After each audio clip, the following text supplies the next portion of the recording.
कष्ट केलेले याच्यामध्ये आडवी नांगरट उभी नांगरट सगळं दगड लेबर पाठीमागं लावून दगड वेचली 2,500 टेलर 4 चाकीचे बाहेर टाकले आणि नंतर 2 वर्षे मला रान नीट करायलाच गेले.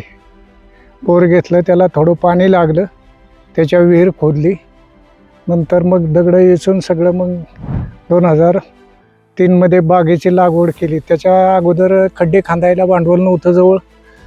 असे 2-3 टोळ्या आल्या, नको म्हणायचे, दगडी ते 1-2 खड्डे काढायचे, पळून जायचे. मग चौफुल्यावर गेलो, चौफुल्यावरून एक 500 रुपयाचा घन आणला, फार टिकाव. आणि सकाळी 7 चहा पिऊन आलं की सकाळी 7 ते संध्याकाळी 7 पर्यंत अंधार पडेपर्यंत दुटी चालू. हाताला माझ्या डबल फोड आले सगळे. 2,500 टेलर असे म्हणजे बाहेर टाकलेले. त्याच्यामधून सगळे बाग लावली, बावकी सगळे हसायची, आता ह्याच्यात काय पीक काढायचा. बकरीसुद्धा न थांबणारी जमीन घेतलेली होती. पण आज परिस्थिती अशी झाली की याच्यामधून मला सोनं पिकवता आलं. मी ह्या जमिनीवर माझ्या 3 मुलांची लग्न केली, स्विफ्ट गाडी घेतली, JCP घेतली, डबल मजली 3410 स्क्वेअर फुटाचा बंगला बांधला आहे. आता एकदम मजेत आहे. सगळं म्हणजे कष्टातनं उभं केलेलं आहे ना. आजही माझ्या हातात कात्री आहे. मी बागेतले वाळली फांदी अगर फुटवा हे सारखं माझं काम चालू असतं. माझं वय आता 67 संपल, 4थ्या महिन्यात 68 चालू होईल. पण अजून कष्टाला कुठलीही माघार नाही. स्वतः म्हणजे सगळं केलेलं आहे आणि त्याच्यापासून सगळं म्हणजे जिल्हा पातळीवर मला पारितोषिक भेटलेले आहे, गाव पातळी बी तालुका पातळी बी पारितोषिक भेटलेले आहे. 2 ट्रॉफी भेटलेले आहेत मला ह्या डाळिंब शेतामध्ये. आणि या डाळिंबापासून माझं एवढं म्हणजे कल्याण झालेलं आहे की माझं सगळं म्हणजे लाईनला लागलेलं आहे सगळं. तुम्ही शेतकऱ्याला काय संदेश देऊ इच्छिता? शेतकरी माझ्याकडे जेवढे येतील त्याला प्रत्येकाला प्रामाणिकपणे असं म्हणजे त्यांना माहिती दिलेली आहे. आणि स्वतःच गाडीला पेट्रोल टाकून त्यांच्या बागेत जाऊन असं करा तसं करा म्हणजे सगळ्या लोकांना सांगितलेलं आहे. आता मला नगरच्या खाली कवडगाव म्हणून तिथले शेतकरी आमच्या मुलाचे जोडीदार आहेत, ते मला बोलावतात. तिकडे पंढरपूर साईडलाही मला बोलवले आणि आसपासच्या बागेत तर मी आवर्जून जातो स्वतःहून आणि लोकांना मार्गदर्शन करतो. आणि माझी ही बाग आहे आता चालूची, ही पूर्ण 4 वर्ष फेल गेली ती तेल्यामुळं.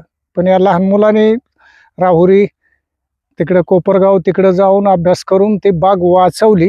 आज माझ्या बागेत प्रत्येक झाडाला तेल्याच्या फांद्या आहेत.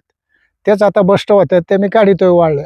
आणि आज माझ्या बागेत एकही तुम्हाला तेल्याचं फळ सापडणार नाही कुठलंच. म्हणजे एक फक्त कष्टाचं चीज झालेलं आहे आमचं ह्याच्यामध्ये.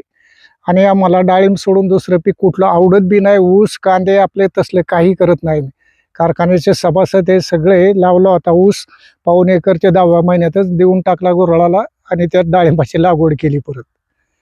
आता माझं 2 ते 2,500 झाड आहे. आता इथं 700 झाडाला मी बहार पकडलेलं आहे. दुसरं 480ला परत बहार पकडलेलं आहे. अजून एक 700-800 झाडं आहेत. त्याला आता मला एक महिन्याच्या गॅपवर मी म्हणजे तसं नियोजन केलेले की सगळे संगती एकदम नको आहे. सध्या किती मजूर आहेत तुमच्याकडे? मजूर शक्यता आम्ही आता छाटणी कटिंगला ह्याला मजूर लावतो. 10-12 काय गडी येतील ते लावतो आणि त्याच्यानंतर मग हे क्रॉप कव्हर टाकणं किंवा काय असेल त्यावेळेस एक बोलून घेतो. माहिती आहे असली बाकीची जे खाली बुडातला फुटवा तुमचं सगळं म्हणजे हे जे असेल काय नियोजन फवारणी हे सगळं जिथाली तिथं म्हणजे जागच्या जागेवर चालू राहतं आमचं. शेतीचं भविष्य काय असेल? टेक्नॉलॉजीचा वापर करताय का तुम्ही? टेक्नॉलॉजीचा वापर बी घेतो आणि स्वतःचं म्हणजे काय होतं पुस्तकी ज्ञान आणि प्रॅक्टिकल ह्याच्यामध्ये लय मोठा फरक आहे.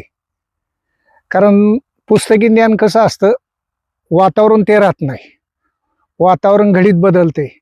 4 दिवस ऊन तापतंय, 4 दिवसांनी थंडी पडते, पुन्हा पाऊस येतोय, असं म्हणजे सारखं निसर्गाचं सारखं चढ-ढकल 1 वर्ष झालं चाललेली. तरी सुद्धा आम्ही बागेच्या बाबतीत अजून म्हणजे एक पहिलं तेलाच्या ह्याच्यात गेलो 3-4 वर्ष फेल, पण आता चालूमध्ये 3-4 वर्ष झालं अजिबात कुठलीही कसरत नाही आणि माल बी क्वालिटी काढतो. अजिबात म्हणजे नावं ठेवण्यासारखं कुठलंच पीक काढत नाही आम्ही. तरुणासाठी काय संदेश देणार तुम्ही? कोरोना तरुणासाठी काय संदेश देणार जे तरुण आहेत? तरुणांना तरुणांनी शेतीकडे वळलं पाहिजे. सर्व्हिसकडे जाऊन तुम्हाला सर्व्हिस राहिलेली नाही. तुम्ही स्वतःची शेती असेल तर पाणी असेल तर अगदी मस्तपैकी तुम्ही शेती करू शकता. कुठली फळबाग करा तुम्ही, कलिंगड पेरू काही कुठलंही करा आणि स्वतः मार्केटिंग करा. ओके. तुम्हाला काय वाटतं की आतापर्यंत शेतकरी कोणत्या गोष्टीमध्ये चुकलाय नेमका? शेतकऱ्याला पिकवायची अक्कल आहे, विकायची अक्कल नाही. शेतकरी काय करतो, 6 महिने कष्ट करतो आणि विक्रीच्या टायमाला त्याला वाटतं मी कधी मोकळा होईल. मग मार्केटिंगला गेलं तर मग मार्केटिंगला पहिलं 1-2 दिवस बरं चालतं, तिथून पुढं म्हणजे लेवलच करतात ते. प्रत्येक शेतकरी हे सरकारवर म्हणजे आधार देऊन राहत आहे, बरोबर आहे. अपेक्षा. शेतकऱ्याला म्हणजे शेती सोडून दुसरा पर्याय नाही. सरकार मदत करील ही डोक्यात धरायला पाहिजे का? काय नाही. सरकारची मदत किती, तुमचा हेक्टरी किती अनुदान देतं? 25,000 15,000. 10 ते 15,000. काय तुम्हाला कात होईल का त्याची? मशागत तरी होईल का तेवढ्या 15,000मध्ये? स्वतःची तयारी लागते त्याच्यामध्ये आणि कुठल्याही गोष्टीला त्याच्या मुळाशी गेलं तर तुम्ही यशस्वी होताल. तुम्ही जर नुसता असं बाबा पाटलासारखा एडा मारला तर जमणार नाही. आता मी मळत येताना माझी कात्री माझ्या खिशात असते. राऊंड ज्या टायमाला मी मारतो कुठल्या फळाला काटा लागतोय, कुठं काय होतंय, हे लगेच तिथंच खिशातली कात्री काढायची की लगेच झटका मारायचा तिथं. फळ पंचर होऊन द्यायचं नाही.